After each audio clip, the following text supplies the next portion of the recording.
Hi, this is Dean Wedekind with Maxi-Lift. Today I'm here with Bo Fisher, Vice President of Sales for North America and Europe. And Bo, we hear about bucket elevator explosions. Right. It's a real danger in the grain and feed industry.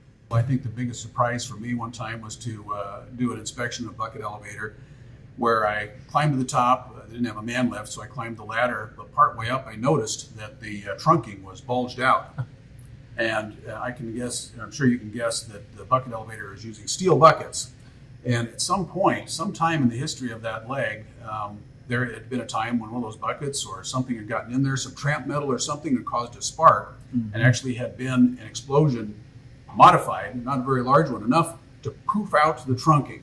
I had never seen it. I'd heard of that before. Well, you also wonder about the structural integrity of that section of trunking that was no longer had the straight line. So I'm sure the stresses applied there that weren't able to handle it as well as they could have if it were still a pristine piece of trunking in that position. Right. A lot of other things to consider. When I got back down, I asked the manager there, and I said, "Did you ever have an explosion in that bucket elevator?" And he said, "Well, yeah, it was a minor one, but we got by."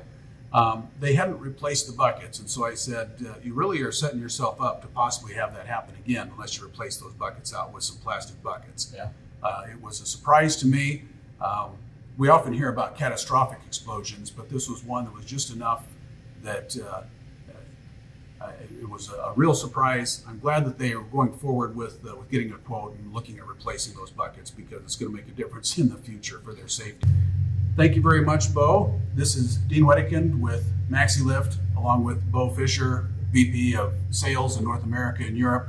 We'd like to hear from you. Go to our website, maxilift.com, and click on the Contact tab and get in touch with us either by email or call us on the phone. We'd be glad to hear from you, hear your questions.